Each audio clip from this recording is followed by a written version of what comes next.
I heard it before they even finished whispering. She is not even working, my mother-in-law muttered just loud enough for her friend to hear, and for me to pretend I had not. She just lounges around while he does everything, the friend replied, chuckling as she adjusted her pearl necklace. These girls nowadays, marrying up just to sit still. I stood there nodding politely, holding the tray of lemon bars I had brought homemade, even though I had been fasting all day. The reception hall buzzed around us. It was a formal gathering organized by my husband's family, a celebration of their family business hitting a milestone. Bankers, city council members, and old money types filled the room in navy suits and ivory heels. I was invited, but I was not included. Until the microphone crackled. The banker stood on stage, tall, graying, wearing an expensive but understated suit. He had been making his way through a speech filled with numbers and gratitude when he paused, then smiled. Before I continue, I want to acknowledge someone very special, he said. The room fell into a gentle hush. A woman who was instrumental in saving this very building 2 years ago. When the mortgage was about to collapse, she stepped in, quietly. No press, no recognition. But the truth is, she owns this building. Silence, pin drop silence. He turned his head to look directly at me. Mrs. Alyssa Rowan, please stand. My heart stopped. My throat burned. I looked up and saw the faces of my in-laws freeze mid-sip, their champagne flutes trembling slightly in hand. I stood, my legs steady but my soul flickering with everything I had buried. The banker clapped first. Then others followed slowly, as though unsure if they should. But once they did, it echoed through the marble-floored hall like thunder. Applause. For me. I met my mother-in-law's eyes for just a moment. Hers widened. Her mouth opened slightly, but no words came out. I smiled gently, like I had been practicing for years. Not smug, not triumphant, just at peace. They thought I was not even working. And now they were standing in a building I quietly bought to save their family name, with money they never knew I had earned. But to understand this moment, you have to go back. You have to understand what it took to remain silent for so long, and why I finally let the truth be known, not for revenge, but for something deeper. I was never the kind of woman they respected, not loud enough, not flashy enough, not the kind to talk about herself at dinner tables filled with voices trying to outshine each other. From the beginning, my in-laws seemed polite. That brittle kind of politeness people use when they think they're better than you, but still want credit for being kind. My husband Evan was their golden boy. MBA head of the family business by age 30, the future of their legacy. I met him when I was waitressing and studying accounting at night. He was the only one in his family who saw past my plain clothes and tired eyes. His mother never forgave him for that. You could have had someone on your level, she said once, after too much wine at a holiday party. She smiled when she said it as if it were a compliment. I just laughed softly and excused myself to the kitchen. But I remembered. After we got married, I kept working not because I had to, but because I needed to. I needed to prove to myself I could build something that was mine, even if no one else noticed. I opened a small accounting practice downtown. It was quiet work, tax filings, financial advising for small businesses, nonprofit budgeting. Not glamorous, no press, no networking events. But I loved it. I loved helping people untangle financial messes and breathe again. Still, every time we visited Evan's family, someone would ask, "So, are you still doing that little bookkeeping thing as if it were a hobby?" I would smile, "Yes, and I just helped a local food pantry avoid foreclosure. They're staying open through the winter." They would nod absently and turn to ask Evan about his new contract with the city. The real shift came in our 3rd year of marriage. Evan's family business, mostly real estate and private development, was hit hard by a sudden economic downturn. A few bad investments and over-leveraged properties brought them to the edge of collapse. The building, that beautiful 100-year-old brick structure they used as their office, their showroom, their family symbol, it was about to go under. They did not tell me at first. I found out when I saw Evan sitting alone on the porch one evening, staring at a stack of papers. He looked hollow. "It's the building," he said quietly. "We are going to lose it. The bank wants it back." I looked through the numbers. I ran projections. It was bad not because there was no way out, but because his father was too proud to ask for help. "What if someone bought the note?" I asked. Evan blinked.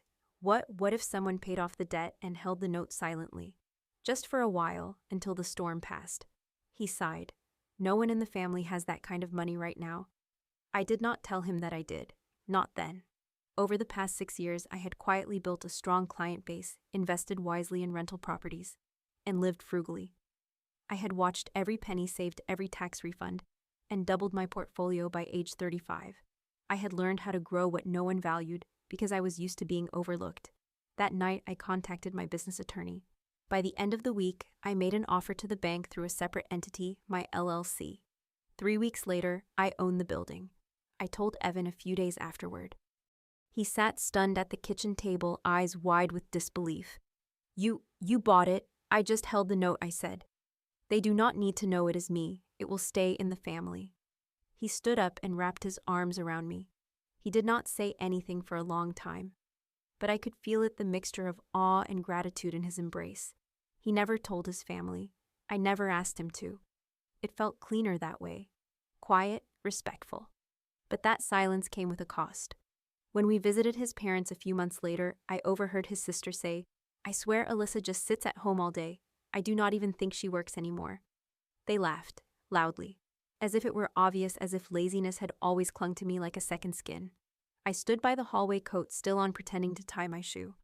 The words pierced deeper than I wanted to admit. I did not say anything. I just smiled when I walked in and placed the wine bottle on the counter.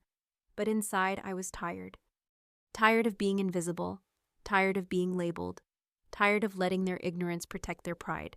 So when Evan's father invited me to the 10-year anniversary gala of the family business, held ironically in the very building I had saved, I debated whether I should even attend. But Evan wanted me there. He said it was important, so I came. I wore a simple navy dress, heels I could barely walk in, and brought lemon bars for the dessert table. And when I heard my mother-in-law whisper, "She's not even working," I knew I had made the right choice. Because the truth was about to break through the ceiling of their comfort. And it was not going to be loud. It was going to be quietly undeniable. I never expected applause. I never wanted it either. In truth, I had grown used to invisibility. It was easier that way, to walk into a room and not be noticed, to leave quietly, and never be asked where I had gone. Being unseen gave me space to breathe, to build and to protect the most fragile parts of myself from people who would not understand them anyway. But silence has a way of turning heavy, especially when it comes with judgment. And judgment from the people who were supposed to become my family was the one thing that clung to me no matter how far I ran. It started early. I still remember the first time I met Evan's mother. I wore a plain cream blouse tucked into the only slacks I owned that did not have a wrinkle. I was nervous. I had never dated anyone like him, a man who grew up with art on the walls and a cleaning service that came twice a week. He never made me feel small, but she did the moment she opened the door. "You look comfortable," she said. That was it. No hello, no welcome. Just a long evaluating glance and a comment that sliced through me before I could respond. That night, Evan held my hand tight under the dinner table. I smiled through the discomfort, kept my back straight, and listened to everyone talk over each other about vacations, stocks, and legacy. I did not speak unless someone asked me a question. They never did. Over the years, I tried. I really did. Birthdays, holidays, fundraisers, I baked, cleaned, offered help, complimented the things they cared about. But kindness in their world was not a currency they respected. Visibility was. Achievements they could brag about. Careers with titles. Lavish events with photographers. And I had none of that. I worked from home. I wore jeans most days. I did not post about my wins. I built my life in spreadsheets and quiet transactions, not on stages. So to them, I was just Evan's wife, a shadow. They never asked about my work. They asked about my garden, about the new rug in our guest room, if I had thought about having children yet. And even those questions were not real, just small talk to remind me of my place. The worst moments, though, came from the whispers. I remember walking out of the restroom at Thanksgiving and hearing Evan's aunt say she must be so proud of herself, married well, and now gets to do nothing all day. Then laughter. I remember standing in the kitchen pouring cider when his cousin said, "I think she used to work." But who knows, maybe she got tired. Then a shrug, like I was a rumor they had already solved. And I remember the way my stomach clenched every time someone introduced me not by name, but as Evan's wife, like my identity began and ended with who I had married. One night after a family event, I broke. Evan and I were driving home. The car was quiet, headlights cutting through the winter dark, I stared out the window, chewing my lip, trying not to let it spill out, but I could not hold it in anymore. They do not know me, I said, my voice barely above a whisper. Evan looked over. What, they have never asked about my work, not once. They think I sit around waiting for you to come home, that I am a decoration. He tightened his grip on the steering wheel. I know, he said, and I hate it, but they do not matter. They matter to you, I said. His silence hurt more than I wanted it to. I do not need them to approve of me. I continued, but I wish they would see me. He reached for my hand. I see you, and I believed him. I did. But that night I cried when I brushed my teeth, and I cried again when I folded laundry the next morning. Because even if the man I loved saw me, the people around him made sure to remind me that they did not. When the family business began to struggle and I helped save the building, I did it out of love, not just for Evan, but for the family name he carried on his shoulders. I wanted to help without making anyone feel small.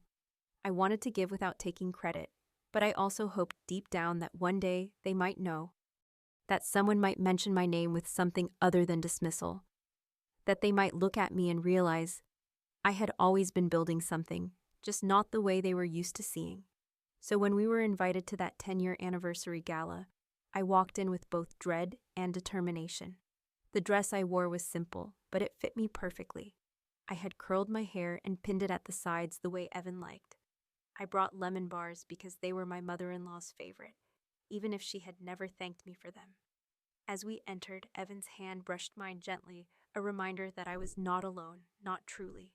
Still, the moment we crossed the lobby, I heard the whisper again. She is not even working, his mother said, almost bored.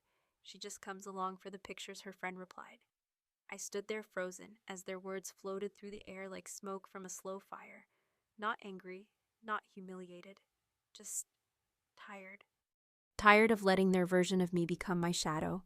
And yet I said nothing, because sometimes silence is not weakness. Sometimes it is patience. And I had waited long enough. The call came on a rainy Tuesday morning. I was in my home office organizing quarterly reports for one of my nonprofit clients when my phone buzzed. The name on the screen made my fingers freeze. Michael Langston, First Federal Bank. It was the banker, the one who managed the commercial accounts for my in-laws' family business. We had spoken briefly once right after I acquired the building through my LLC. He had reviewed the documents, double-checked the legal transfer, and made sure everything followed compliance. But he had never contacted me directly after that. Until now. I picked up, steadying my voice. This is Alyssa. He paused before responding, as if confirming it really was me. Mrs. Rowan, I just wanted to thank you, personally. And to ask, do you want to remain anonymous? I closed my eyes for a moment, listening to the faint sound of rain hitting the window. Yes, I said softly. At least for now. He exhaled, the kind of sigh that holds respect. I had no idea. When I saw your name on the holding entity, I thought, surely not that Alyssa Rowan. But then I looked deeper. You paid off the entire balance, no negotiation, no delay. I wanted the building to stay in the family, I replied. There was another pause. You know, your in-laws have no clue. They still think an investor saved them. I smiled faintly. Let them think that. But he did not forget. Over the next few months, Michael and I ended up working together on several local development projects. My clients had begun recommending me for financial turnaround planning, and I had quietly expanded into consulting for at-risk nonprofits. He saw how I handled pressure, how I made decisions. And I think slowly he began to see the person no one else had bothered to look for. Sometimes when he needed something from the family business, he would email me instead of Evan's father. It became our little secret, professional, quiet, respectful. But something changed after one particularly tense meeting between the Langston firm and the family. They were restructuring a lease on the lower floors of the building, and my in-laws were growing agitated about delayed approvals. I knew why the LLC I controlled had to approve all major tenant modifications, and I had been cautious about greenlighting a certain tenant with poor ethical practices. They did not know it was me delaying the lease. They thought it was the holding group. So when Michael walked into that meeting and Evan's father scoffed, "What's taking so long? These new owners do not care about timelines," I saw something flicker in Michael's eyes. A quiet kind of anger, maybe disappointment. And that was the first time I sensed it that maybe, just maybe, he would not stay silent forever. Meanwhile, the whispers from my in-laws only grew louder. Evan's sister threw a birthday dinner and made a toast to the working women in the family. Her voice was sweet as syrup, but her eyes flicked to me with deliberate cruelty. "You ladies with real jobs," she said, smiling. "You make us proud." Everyone laughed. Evan stiffened beside me, his hand tightening around mine under the table. But I just smiled and nodded. I would not let them see the bruise beneath my calm. After all, I had already won. They just did not know it yet. One night, Evan and I sat on our back porch, the air warm with early spring. "You know," he said gently, "Michael asked again if you wanted to be credited in their press release for the gala." I looked up from my tea. "They're honoring donors who helped sustain the local development zone during the economic downturn." "You're at the top of the list." I hesitated. "I do not know if I want it out there," I said. "Your parents," he sighed. "They will find a way to make it about themselves anyway, or pretend it never happened." I laughed lightly. "Exactly." "But Alyssa," he said, turning to face me fully. "What if it is time?" I shook my head. "I did not do it for recognition." He took my hand. "I know. That is why you deserve it." The night of the gala crept up quickly. I prepared myself like I always did, plain navy dress, soft curls, a touch of lipstick. I brought my lemon bars not because I needed approval, but because I had always found comfort in consistency. I expected nothing, but I sensed something was different the moment we walked in. There was a murmur among the staff. The event coordinator smiled too warmly. Michael greeted me personally with a small nod, like something had already shifted. And then, I heard them. My in-laws once again standing by the floral display near the center hall. My mother-in-law leaned in her voice, smug and low. "She is not even working. She just comes to look good on his arm," her friend replied. I turned slightly, looking at them out of the corner of my eye. They were laughing. Still. After everything, still. And that is when I saw Michael step onto the stage. He began his speech with the usual pleasantries, recognition of sponsors' appreciation for the community. But then he paused, lifting a small card from the podium. "Before we go any further," he said, "I want to take a moment to recognize someone who is far too modest to ever stand in the spotlight." The room quieted. This person helped us keep the heart of this neighborhood alive when a historic property was at risk, one that now hosts several small businesses. And this very celebration, she stepped in. She asked for no recognition. She requested anonymity. "But tonight we would like to honor her properly." He smiled. "Mrs. Alyssa Rowan, would you please stand?" I felt everything stop. The breath in my chest, the sound in the room, the sting in my fingers from clenching the side of the table. I stood slowly. All around me people turned. Heads tilted. Whispers began. Evan's mother blinked, her champagne flute frozen halfway to her lips. His sister's mouth dropped open. Even his father leaned forward as if unsure he had heard correctly. Michael's voice was calm, proud, and clear. "She owns the building. She saved it. She is the reason we are all here tonight." And for the first time, I was seen. Not as a wife, not as a woman who married up, but as the architect of something they never even knew they needed. The room did not erupt into applause right away. First there was silence, the kind of silence that hums in your ears and makes you wonder if you imagine the whole thing. I stood there under the soft lighting of that high-ceilinged ballroom, with hundreds of eyes turning toward me, but not a single voice speaking. Even the pianist paused mid-chord. It took just 3 seconds for the first clap to land Michael up on stage, his hands steady and sure. Then another from a woman seated at a nearby table. And then the rest followed. Applause real and rising, but it was not the noise that made my heart tremble. It was the stillness of the people who knew me best and saw me the least. My mother-in-law looked pale, not angry, not embarrassed, just confused, as if the reality in front of her did not make sense. She turned to Evan's father and whispered something, her hand still hovering near her glass. He did not respond. He just stared at me. Evan's sister shifted in her seat, her mouth tight, her eyes narrow. I could see the gears turning, scrambling to rewrite the story in her head, to make it fit something more comfortable. Because this did not fit. Michael motioned for me to come up, but I gently shook my head. He smiled, understanding. Then he continued. "She asked for no credit, and she will not give a speech tonight."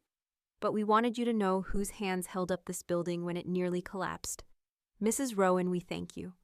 More applause. I slowly sat back down and Evan reached for my hand under the table. His grip was strong, grounding. I looked at him, and in his eyes I saw something I had never seen before. Pride. Not for what I had done, but for what I had carried alone for so long. "You okay?" he whispered. I nodded. I did not expect them to say anything, I murmured. He glanced at his parents across the room. They might not, but they heard it. We stayed until the end of the event. People I barely knew came up to me. Small business owners, city officials, even former clients, and said thank you. Some asked why I had never spoken up about what I had done. I only smiled. Because the truth is, when you have spent your whole life being spoken over, you learn that sometimes your silence is louder than their noise. As we walked out into the cool night air, Evan's mother caught up to us. "Alyssa," she said, adjusting her shawl.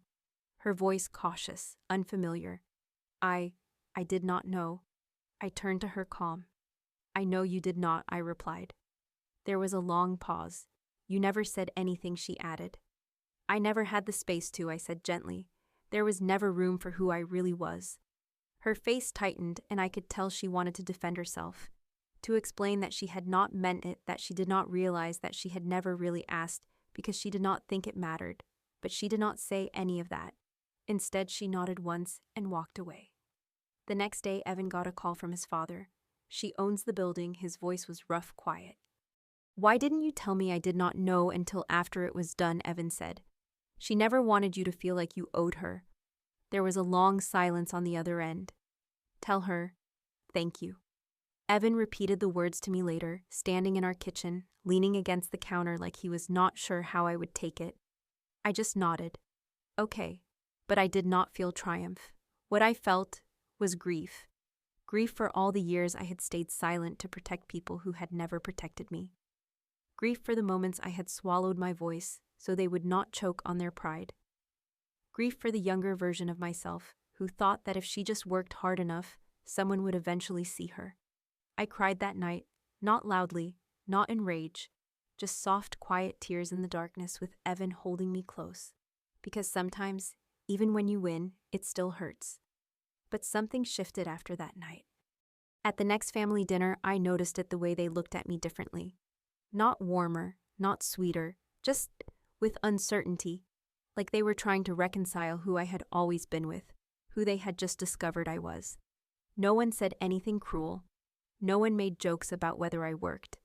No one asked me if I was still doing my little thing. Instead, Evan's father asked, "Do you still work with that food pantry?" I blinked. "Yes, I just helped them secure a 5-year grant." He nodded. "That is good. That is real good." It was not an apology, but it was something. And honestly, I was not looking for an apology anymore. What I wanted, what I had always wanted, was just to be seen for who I really was. And now they could not unsee it. There is a kind of revenge that is loud, messy, and satisfying for a moment. But the kind I believe in, the kind that truly heals, is the one that whispers, "You were wrong about me." And I never needed your approval to begin with. That night at the gala did not make me better. It reminded me I had always been enough, and nothing they whispered could change that. After the gala, nothing went back to how it was. But it did not unravel the way I expected. There were no dramatic confrontations, no sobbing apologies, no late-night calls from my mother-in-law, confessing how wrong she had been. That was not who they were. What changed was quieter than that. They stopped talking over me, and for the first time in years, I could finally breathe around them. 2 weeks after the gala, Evan and I hosted a small brunch at our house, something we did every spring, mostly for friends. But this time, his parents asked if they could come. I said yes. It was a simple meal, fresh fruit, spinach quiche coffee, and the usual baked goods. I wore jeans and a soft sweater, no makeup, no armor. When they arrived, my mother-in-law brought flowers. That was new. She handed them to me at the door and smiled. Not wide, not warm, but careful. "These are for you. Thought they'd go with your kitchen." "Thank you," I said. She hesitated. "You've made this place really beautiful." I nodded. "It's taken a few years, but we made it home." Over coffee, the conversations meandered: real estate talk, local politics, Evan's niece starting college. And then Evan's father turned to me. "I heard the city is working with your group on that downtown housing project. I blinked. Yes, I said slowly. We're helping them restructure funding to support low-income families without pushing out existing tenants. That's good, he said, nodding. That's smart. You've always been good with numbers, huh? The compliment landed awkwardly, like he was trying to throw it gently, but was not sure how. Still, I received it. I like seeing things people overlook, I said. He looked at me for a long moment, then nodded again. That's valuable. More people should learn that skill. It was not friendship, not suddenly, not completely. But it was the first real conversation we had ever had, where I was not being sized up or dismissed. And that to me was enough. A few months later, I attended another event with Evan, a smaller one this time, just extended family. His cousin was launching a new business, and there was a little celebration at their house.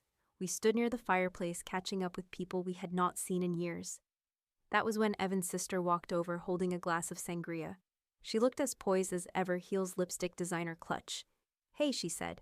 Saw your name in that article about the Urban Renewal Group. You're like the head advisor now. I smiled. One of them, yes. She looked down at her glass. That's impressive. Thank you. She paused. You've really been building something this whole time, huh? I tilted my head slightly. I've always been building. You just never looked. Her cheeks flushed, but she held my gaze. I guess I didn't, she admitted. I'm sorry, Alyssa. That was the first real apology. And it surprised me not because I needed it, but because it was genuine. No excuses, no deflection, just truth. Later that evening, as we got into the car, Evan looked at me and grinned. That was the first time I've ever seen her admit she was wrong. I laughed. She's not terrible once she lets her guard down. He reached for my hand across the console. You're changing things, you know, just by staying exactly who you are. Sometimes people expect revenge to look like fire, like rage exploding after years of being ignored. But mine looked like this: staying quiet when they were loud, staying steady when they doubted me, choosing grace when I could have chosen bitterness, and letting the truth speak for itself. One morning, I met Michael, the banker, for coffee to discuss another project.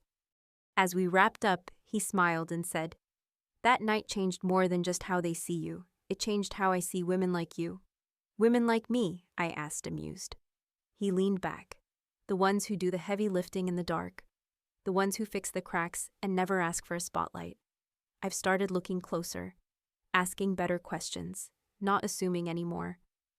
I sat back and let his words sink in. That means a lot, I said quietly. Thank you, he replied, for letting the truth come out the way it did. It was human and humbling. Weeks passed, the whispers faded, not because they disappeared, but because I no longer heard them the same way. Their words used to sting because I thought they defined me. But once I remembered who I was, once they had no choice but to see it too, they lost their power. I was no longer waiting for recognition. I was no longer asking to be seen. And I was no longer carrying the weight of their opinions. I had my own story now. And I had given it space to breathe. And perhaps the most beautiful part of it all, I never had to raise my voice. The truth was enough. The building looks different now. The old bricks have been cleaned, the windows replaced. And the front lobby carries the warm scent of cedarwood and citrus. But the biggest change is something most people do not notice. It is small, subtle, tucked in the corner near the elevator, right below the bronze plaque listing the names of donors. Alyssa M. Rowan, silent partner, 2019. Just 7 words, but they carry the weight of everything I once held in silence. Evan and I walk through the building together every few weeks, usually on Sundays when it is quiet. He likes to check on the tenants. I like to walk the halls and remember. Remember who I was when I first entered this place. Nervous, underestimated, invisible. And who I became, not because I forced anyone to see me, but because I kept showing up anyway. You okay? Evan asked me last time we visited. I stood still, looking at the sunlight streaming through the tall glass windows. Yes, I said, I really am. Healing did not come in one clean sweep. It came in layers. It came the day I stopped explaining myself to people who had already made up their minds. It came when I started talking about my work, not with defensiveness, but with quiet pride. It came the day I realized I no longer needed to prove anything. And maybe most importantly, it came when I let go of needing my in-laws to love me the way I had once hoped they would. Because here is the truth: not everyone will apologize. Not everyone will understand what they did to you. Some people will walk away from the wreckage they caused and never look back. But that does not mean you stay buried beneath it. You rise, you rebuild. You carry yourself out of the rubble, not so you can show them, but so you can finally see yourself. 6 months after the gala, Evan's father pulled me aside after a family dinner. Everyone else was in the kitchen laughing over dessert. He stood by the hallway window, looking out over the backyard, hands in his pockets. "I used to think I had you all figured out," he said, not turning to look at me. "I thought you were just quiet, soft, not business-minded." I said nothing. I waited. He took a long breath. "But I was wrong. You saw things none of us did. And you kept this family standing without asking for anything in return." I looked at him then, not with anger, not with triumph, just stillness. "You were never supposed to figure me out," I said softly. "You were just supposed to give me space to show you who I was." He nodded once, then he turned and walked away. That was the last conversation we ever had about it. And that was enough. Sometimes revenge looks like a slammed door, a public takedown, a speech that leaves people shaking. But sometimes the sweetest revenge is quiet. It is survival. It is success that does not beg to be seen. It is the look in their eyes when they finally realize they were wrong and you never needed to shout to prove it. I still hear whispers sometimes. At events, in old circles. Is she really the one who saved the building? I heard she made a fortune consulting but never said anything. Why didn't she ever speak up? And I let them wonder. Because I have learned that mystery is not a weakness. Sometimes it is just dignity. One morning, I walked past the building and saw a young woman standing outside holding a folder and nervously smoothing her blazer. She looked unsure, small. I recognized that feeling. I walked over and asked if she needed help. She blinked surprised. "Oh, I'm here for the meeting with the finance team. I think I'm in the right place." I smiled gently. "You are. Just go through the main doors, up the stairs, second door on the left." She nodded quickly, thanked me, then paused. "Are you with the building?" I smiled again. "In a way." She tilted her head. "You seem familiar." I nodded once. "I've been around a long time." I watched her walk in shoulders still tight, but a little straighter. And I felt something I had not felt in years. Peace. Not because I had changed the world. Not because I had proved anyone wrong. But because I had stayed true to myself in a world that kept trying to write me out of the story. And somehow, I had written my way back in. For the women listening to this, the ones who have been overlooked, talked down to, or quietly erased, I want you to know something. Your work matters. Your silence is not a void, and your worth is not measured by the volume of your voice, but by the truth of your presence. You do not have to fight for attention. You do not have to prove yourself to people who refuse to see you. Just keep building. Keep walking into rooms they said you did not belong in. Keep sitting at tables they never invited you to. And one day, without needing to force it, someone will say your name in a room full of people who once called you invisible. And that will be enough. This story hit me deeply, not because of the drama, but because of the quiet dignity Alyssa carried through years of being underestimated. Her silence was not weakness. It was strength waiting for the right moment. If stories like this speak to your heart, please subscribe. More true-to-life revenge stories are coming, and you will not want to miss them.